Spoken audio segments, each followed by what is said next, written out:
Salamat sa inyong pagbisita sa Kwento sa Dilim. Isang mundo kung saan ang bawat sulok ay may kwento ng lihim, hiwaga at misteryo. Halina at samahan kami patungo sa mundong nakatago sa dilim. Ang ating istorya ngayong gabi ay isang urban legend mula sa bansa ng Japan. Ito ang kwento ng Kisaragi Train Station.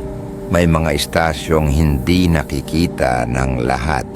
Mga lugar na minsang sumulpot sa pagitan ng realidad at bangungot. At kapag napadpad ka roon, baka hindi ka na makabalik. Isang gabi noong unang bahagi ng taong 2000s, isang babae ang sumakay sa tren pauwi. Wala siyang kamalay-malay na ang biyahe niyang iyon ay maghahatid sa kanya sa isang istasyong hindi kailanman dapat umiiral. Siya si Hasumi at ito ang kanyang kwento. Bandang 10:00 ng gabi, sakay si Hasumi ng tren pauwi mula sa kanyang klase. Pagod siya, kaya sumandal sa upuan at pinakinggan ang mahinang ugong ng makina. Sa labas ng bintana, unti-unting naglalaho ang mga ilaw ng lungsod at napapalitan ng dilim at mga punong gumagalaw sa hangin. Tahimik ang biyahe. Ilan lang ang pasahero. Isang lalaking nakapikit, isang babaeng nakayuko, at isang batang nakahawak sa laruan. Binuksan ni Hasumi ang kanyang lumang mobile phone. Wala pang mga smartphone noon, kaya tinitingnan niya ang forum na madalas niyang basahin tuwing nababato. Magandang gabi sa lahat, sulat niya. Pauwi ako tahimik ngayon sa tren. Maya-maya napatingin siya sa relo. Dapat ay bumaba na siya sa Shin Hamamatsu Station, pero dumiretso lang ang tren. Wala ring anunsyo ng paghinto sa nasabing istasyon. Siguro express line? Bulong niya. Ngunit nagsimulang sumama ang pakiramdam niya nang mapansing sobrang tagal na nilang umaandar. Dumungaw siya sa bintana. Daanan lang ng mga ilaw, puro bundok at dilim. Wala na ang mga gusali at kabahayan. Muling sumilip sa paligid, wala na rin halos pasahero. Kanina 3 sila, ngayon siya na lang. Kinabahan siya. Muli niyang kinuha ang telepono at nag-post sa forum. Medyo kakaiba dito. Lumagpas yung tren sa dapat kong babaan. Hindi humihinto kahit saan. Ilang minuto pa may sumagot. Baka express line nga. Hintayin mo lang. O baka maintenance lang. Chill ka lang, miss. Ngumiti siya ng bahagya. Siguro nga. Ngunit habang tumatagal, mas lalong bumibilis ang takbo ng tren. Ang ugong ng riles ay parang kumakalabog sa dibdib niya. Napatingin siya sa bintana at napansin na iba na ang itsura ng labas. Wala ng ilaw, puro kabundukan at tila may makapal na ulap ng hamog. Bumalik siya sa forum at nag-type ulit. Guys, dumadaan kami sa mga istasyong hindi ko kilala. Parang puro lumang signage. May nakakaalam ba ng Kisaragi? Walang sumagot agad. Naramdaman niyang bumibigat ang hangin sa loob ng tren. Ang mga ilaw sa kisame ay nagkikislapan at may tunog na parang humihinga sa likod niya. Paglingon niya, wala namang tao. Pinilit niyang bumuntong hininga. Okay lang, baka pagod lang ako. Ngunit bigla siyang napatigil nang maramdaman ang pagbagal ng tren.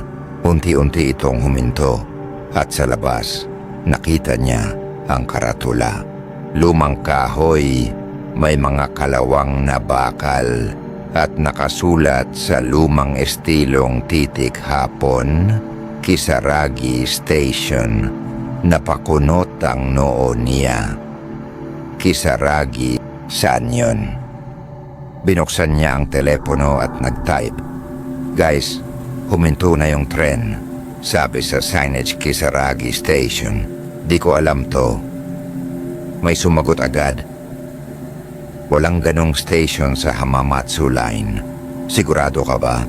Baka typo lang ng signage. Kuhan mo nga ng picture. Ngunit nang buksan niya ang camera, walang lumalabas sa screen. Itim lang, tahimik ang paligid. Walang anunsyo, walang tao, walang konduktor. Tumayo siya at dahan-dahang lumabas ng tren. Sa sandaling tumapak ang kanyang sapatos sa platform, umandar bigla ang tren. Hoy, hintay, sigaw niya. Pero tuloy-tuloy itong umalis at nawala sa tunnel. Iniwan siyang mag-isa, tahimik, walang hangin.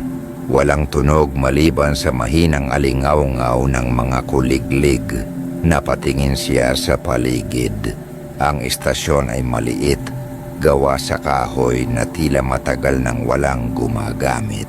Ang mga signage ay kupas at ang sahig ay may mga damong tumubo sa pagitan ng tiles.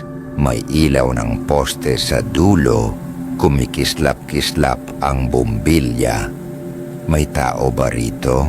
Sigaw niya. Walang sumagot. Nagmamadali siyang nag-text ulit sa forum. Nasa Kisaragi Station ako. Wala akong makitang tao. Tahimik lahat. Parang lumang lugar. May sumagot. Imposible yan. Urban legend lang ang Kisaragi Station. Kung totoo ka ngang nandyan, umalis ka na agad. Kinabahan siya. Ngunit saan siya pupunta? Sa unahan ng istasyon ay may maliit na daan paakyat ng bundok. Doon lang may liwanag. Bahala na, bulong niya. Sinundan niya ang daan. Habang naglalakad, naririnig niya ang tunog ng mga tambol. Malalim at mabagal. Dum, dum, dum. Parang mula sa malayo, mula sa bundok. Nag-text siya. May naririnig akong drums. Baka may festival dito? Ngunit walang sumasagot. Habang umaakyat siya, naramdaman niyang humahapdi ang mga binti niya. Ang hangin ay lumamig at tila mas mabigat ang bawat hakbang. Sa gilid ng daan, may maliit na torii gate. Sa ilalim nito, may batang nakatayo, nakasuot ng lumang uniforme, walang ekspresyon. Hello? Wika ni Hasumi sa bata. Tumingin ang bata at biglang nitong itinuro ang daan sa likod niya. Nandun ang tren. Pabulong nitong sabi. Paglingon niya, wala namang tren. Pagharap niya muli sa bata, wala na ito. Nanginginig na siya. Kinuha niya ulit ang telepono at nag-type ng mabilis. May bata akong nakita. Tapos nawala na lang siya bigla. Seryoso ako. Maya-maya tumunog ang cellphone niya. Isang tawag. Unknown number. Hello? Nanginginig niyang sagot. Static lang ang narinig niya. Parang humihinga. Tapos may boses na bulong. Hindi ka dapat bumaba. Napaatras siya. Sino ito? Hello? Nawala ang tawag. Napansin niyang mas lumalakas na ang tunog ng tambol. Sa bawat hampas parang gumagalaw ang lupa. At mula sa dilim ng kagubatan may mga aninong gumagalaw, mahahaba, payat, at tila hindi tao. Tumakbo siya pabalik sa istasyon Halos madapa sa kaba. Ngunit pagdating niya roon, wala na ang signage. Wala na ang poste ng ilaw. Puro damo at kalawangin na bakal. Wala na ang istasyon. "Nasaan ako? Tulungan niyo ako," sumagot ang isa sa forum. "Hasumi, huwag kang gagalaw. Kung kaya mo, magdasal ka. May nakakita sa post mo at sinabing wala pang nakabalik mula sa Kisaragi Station." Lalong tumindi ang takot niya. Ang paligid ay parang humihinga. Ang hangin ay umuugong. Sa malayo, may lumabas na liwanag, isang matandang lalaking may dalang lampara. "Miss," tawag nito, "bakit ka nandito? Delikado rito." Tumakbo siya palapit, halos maiyak. "Nawawala ako. Ang tren, nawala." Tinitigan siya ng matanda. "Hindi ka dapat bumaba ng tren." "Anong ibig niyong sabihin?" Ngumiti ang matanda. "Ang Kisaragi Station ay para lamang sa mga kaluluwang naliligaw." Biglang lumakas ang ihip ng hangin. Napansin niyang walang anino ang matanda. Bago siya makasigaw, bumigat ang katawan niya. Ang paligid ay unti-unting naging puti. Ang huling bagay na nakita niya ay ang tren. Dumadaan muli, tahimik, walang sakay. Walang nakakaalam kung ano ang tunay na nangyari kay Hasumi. Matapos ang gabing iyon, ang kanyang huling mga post sa forum ay nanatiling online.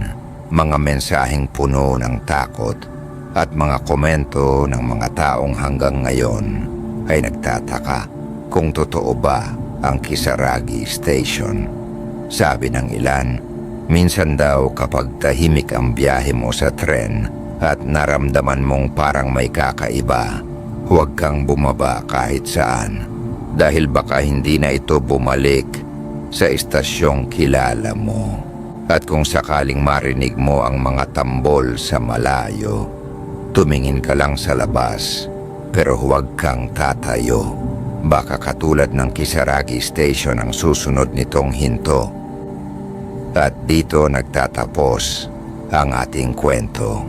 Kung inyong nagustuhan ang kwentong ito, huwag kalimutang mag-subscribe sa Kwento sa Dilim, i-like ang video na ito at i-ring ang notification bell.